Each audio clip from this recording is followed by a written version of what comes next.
This is Tamara Bartmus with Lightsome Living, and today I wanted to do something special because for all of my wonderful friends who love Sanditon as much as I do, I thought about creating a series that would highlight why we love our different actors in their different roles from an astrological perspective. So since today is Ruth Kearney's birthday, I thought I would break down her astrological chart just a little bit. And because this is public information, but also private, I'm not going to do a full out deep dive into her astrology, but I did want to point out some things as far as why do we love her as Mrs. Campion and some of the fun things that show up on her birth chart. Now, we don't, at least I couldn't find, and I actually don't want to, if I could find it, know her actual birth time. When you know somebody's actual birth time on their birth chart, there's a lot more specific detail that you can get to explain about different areas of their lives. But this way, I'm not going to go into the different areas of her lives, or as you would call them in astrology, different houses, but we're going to stick to the planets and the signs. So to begin, I just want to show that today, again, November 11th, is her birthday. She is 36 years old as of today, and she is a Scorpio Sun, okay? So there's a lot of thoughts out there about Scorpios, but in my study, one of the things that I have loved learning about the Scorpio energy, it's a water sign. It's an energy that is willing to go to deeper places in pursuit of truth, in pursuit of a sense of, can I trust this person? So for them, trust is a big, big deal. Okay. And there's actually three other things in her Scorpio sign. You have the South Node here, you have Saturn here, and then you have Pluto over here. Now, Pluto is the actual ruler of Scorpio. So another way to describe this is that Pluto is sort of the actor, and Scorpio is its natural role. It's exactly where it needs to be for its perfect expression of that. So one of the things that she might not be opposed to is she loves a little bit of sarcasm, a little bit of going to maybe the morbid things. She probably loves the Halloween like holidays, things that sort of go into a little bit more dark energy, not because that's scary to her, but that's comfortable for her. And so she taking on the role of Mrs. Campion with her husband, Theo James, as Sidney Parker, was exactly like her idea of, this is fun, this is a joke, this is a twist, because it doesn't, it's not a big deal for her. It's actually sort of fun. She also has this Saturn here in Scorpio, and that is just going to help carry her weight in this energy, that she's going to have this depth, this ability to hold this space, this energy of deep emotion, it's a water sign, so it's going to be very emotive, and she can probably carry and hold those emotions and go to deeper places in her acting than maybe other people could because of these things. So in the future, I wouldn't run it by, past it by her to take on more kind of complex character roles, because she sort of likes this playing of the deep change of a person. Okay. So the sun in Scorpio, that is a core part of her identity. The Scorpio sign has a lot to do with the second chakra. So if she has any kind of physical challenges, it might be housed in that lower region of the chakras. And I don't know if she experienced any challenges with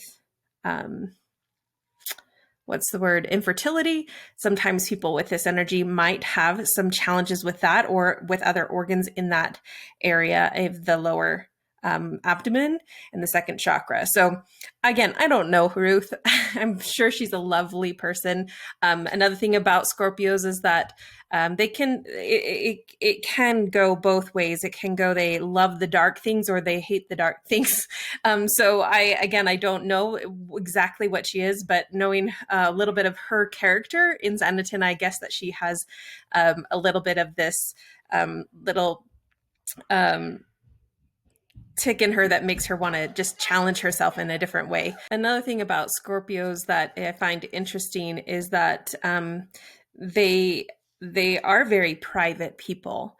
They don't need to tell. They don't need to like say everything and publicize everything like another sign might. And so I see how she manages her Instagram account. It's very private. She's oftentimes behind the camera, but she does appreciate beauty, and she does appreciate nature and beautiful things and beautiful photographs. Traveling is one of the things that she loves. That would hearken to her Venus in Sagittarius, would show a love of travel, a love of learning abroad, and those kinds of things. So another thing about her is that her moon sign is Gemini. And when somebody has a Gemini, well, Gemini is definitely all about learning. So I would imagine that she's going to be a wonderful mother who really knows how to teach her children and really be actively in that. Moon is a very mothering energy to it, a nurturing energy to it. And Gemini is very much about teaching the basics. Maybe she considers, like, again, she lives in the UK, so I don't know what homeschooling is like there, but maybe she could be like if she had chosen a different career, she would be maybe a actual teacher in a grade school, or maybe homeschool her own children. So that could be part of that dynamic playing out there, but definitely a love of learning. So whether that's through books or however she or listening. The ruler of Gemini is Mercury. So we would jump back down to here to Mercury, and we find that it is in Sagittarius. So she probably feels most comfortable communicating with Sagittarian energy in a Sagittarius way. So she might have a little bit more philosophical communication, also witty communication. Sagittarians are very clever, and they're super fun to be around. And surprisingly, or maybe not surprisingly, her husband is actually a Sagittarius. And so that sort of shows that dynamic playing out, maybe what she's drawn to as well. So I don't exactly know her rising sign because we don't have her birth time, which is totally fine. Of course, we shouldn't pry too much into these people's lives because they are public figures, yet deserve privacy as well. So that is a little bit about her. One of the cool things that this nodal axis that is playing out on her chart from the south node down here to the north node up here, it's a Scorpio and Taurus nodal axis. And so part of that is this journey of learning to take the things of the other world and bring them into manifest in this world. So something, as a part of her own process of learning in this life will be helping her sort of become and live here in the moment, because she has a lot of Scorpio energy, which can connect to ethereal things as well. It's not just about it's definitely a connection to the other world, if you want to put it that way. So she might have a very spiritual sensitivity to her. She might have definitely an ability to feel things with a lot of strong planetary energy in Scorpio. She feels things deeply. And I think that is very much respected and important to recognize and honor that for her, so that we can recognize the need for boundaries, because she definitely, if you've met anybody who's empathic, oftentimes they don't hold healthy boundaries. And so we can honor her that way by saying, hey, she needs healthy boundaries because she picks up on and feels probably more than she will ever communicate or tell you. Let's see if there's anything else that stands out to me. Oh, she has Jupiter here in Capricorn. That just, whenever you have Jupiter in this sign that has a lot to do with your career, it means that she will have some expansion and growth in that. So she has a lot more opportunities still to come in her career. I think one of the things that we laugh about in the Sanditon world is her ability to deliver these bites of like these lines that are just so funny, not funny, but they're crisp and they're I'm lacking my own words right now. But one of the things that might indicate her ability to really perform that role really well is this Mars in Capricorn, that she's going to spit it out and she's going to like attack it, and it's going to come off really strong. It's going to come off really authoritative in the way that she says things. Even if it's catty, it's definitely presented in that strong manner.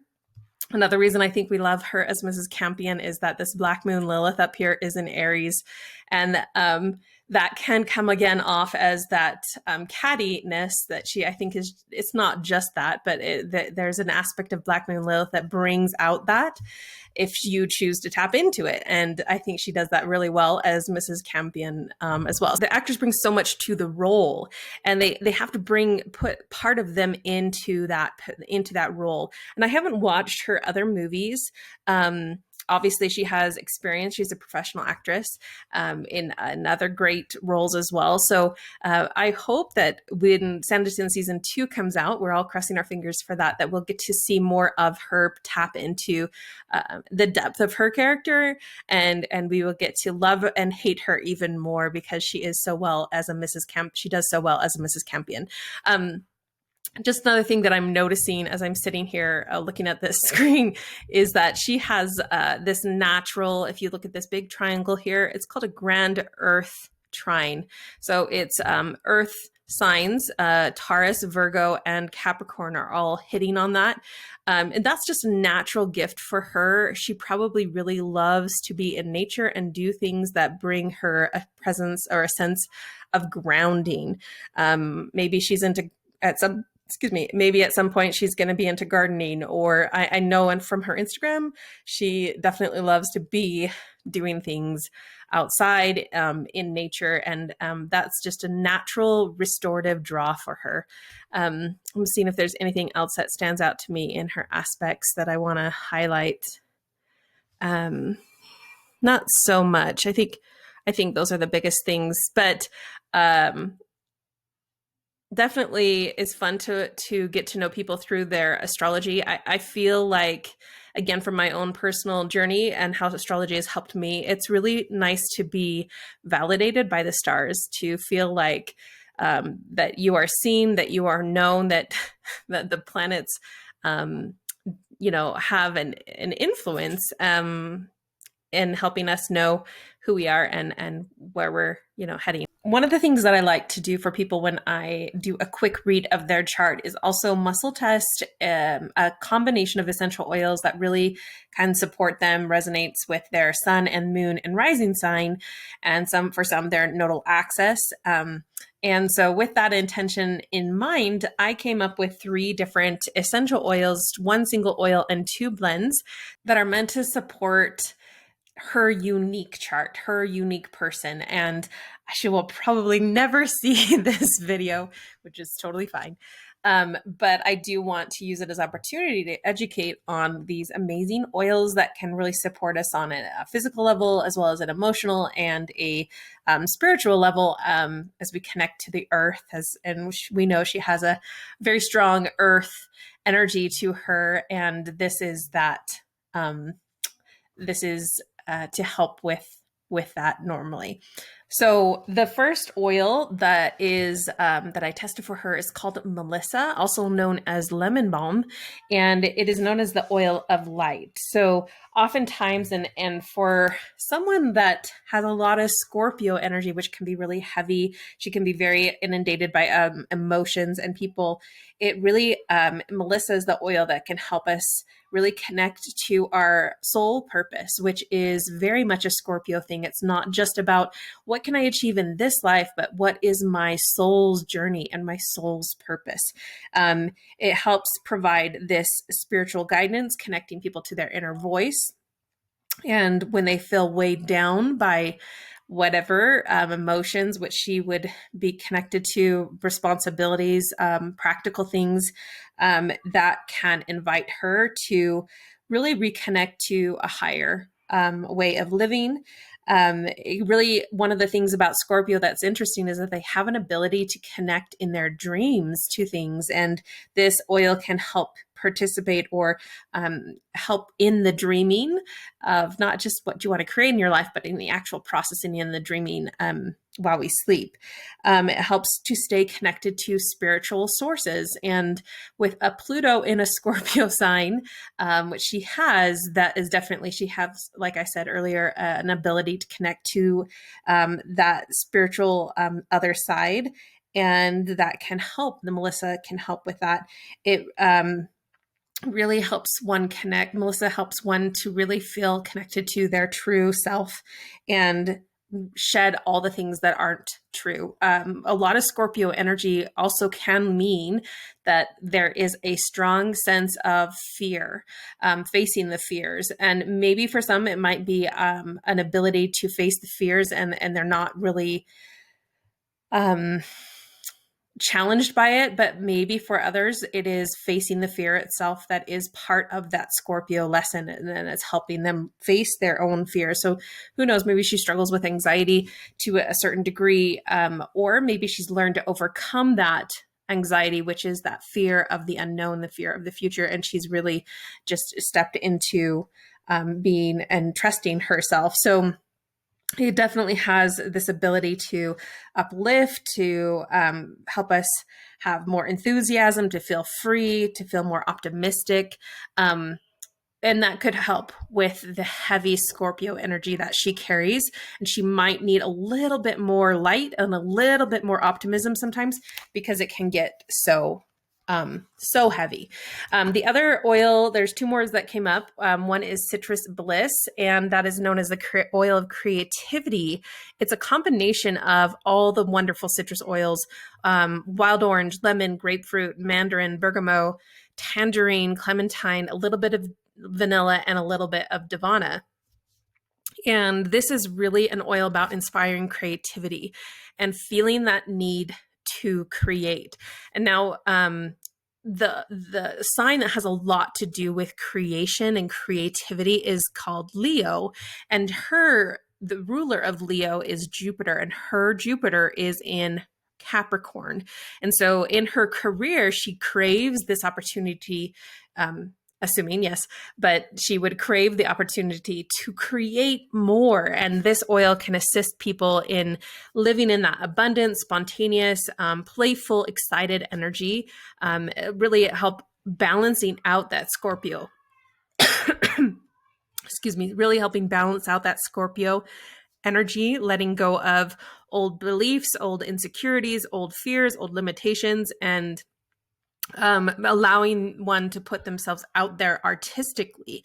So it really brings more life and abundance to oneself when they use that oil. The third oil is called Motivate, and this is a combination of mint oils and citrus oils. So it has peppermint, clementine, coriander, basil, yuzu, melissa, which we already just talked about, rosemary, vanilla, and laurel leaf. So it is an oil that really inspires action, helping one feel confident as they take action on their creative intentions. It helps tap into that warrior energy, so that think of Mars here in her career as that warrior energy pushing her forward. And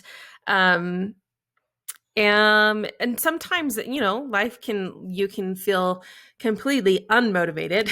You've lost all sense of desire to do anything, and maybe a sense of being lethargic or discouraged takes over. Who knows what the burdens that we all carry. And I think one of the things that's beautiful about astrology is that it shows us the intricacies of every individual, and realizing that it is really unfair of us to judge each other. It is most kind of us to just give each other, show each other more kindness, because we just don't know the burdens that people are carrying. It helps people work through feelings of gloom, any kind of feeling of hopelessness or feeling despair. So it definitely can help inspire action and maintain that desire to keep moving forward. So who knows what's going on in her life, but that energetically was what was coming up to support her in that. So Ruth, if you're listening, these are 3 great oils for you: Melissa, Citrus Bliss, and Motivate. And if those are interesting oils to you guys as well who are watching, because I doubt Ruth will ever watch this, I'll put a link for them below in the description. But I use oils definitely as a support tool as I work through the energy clearing that astro transits bring to us and help us really let heaven and earth find connection through these plants that have been placed on earth to support us. So hopefully that helps you, Ruth. And we love you as Mrs. Campion. And we all are super fans of what you do and your work, and really just want to see you be happy and be successful in everything you do as an actress, as an individual, as a wife, and as a mother.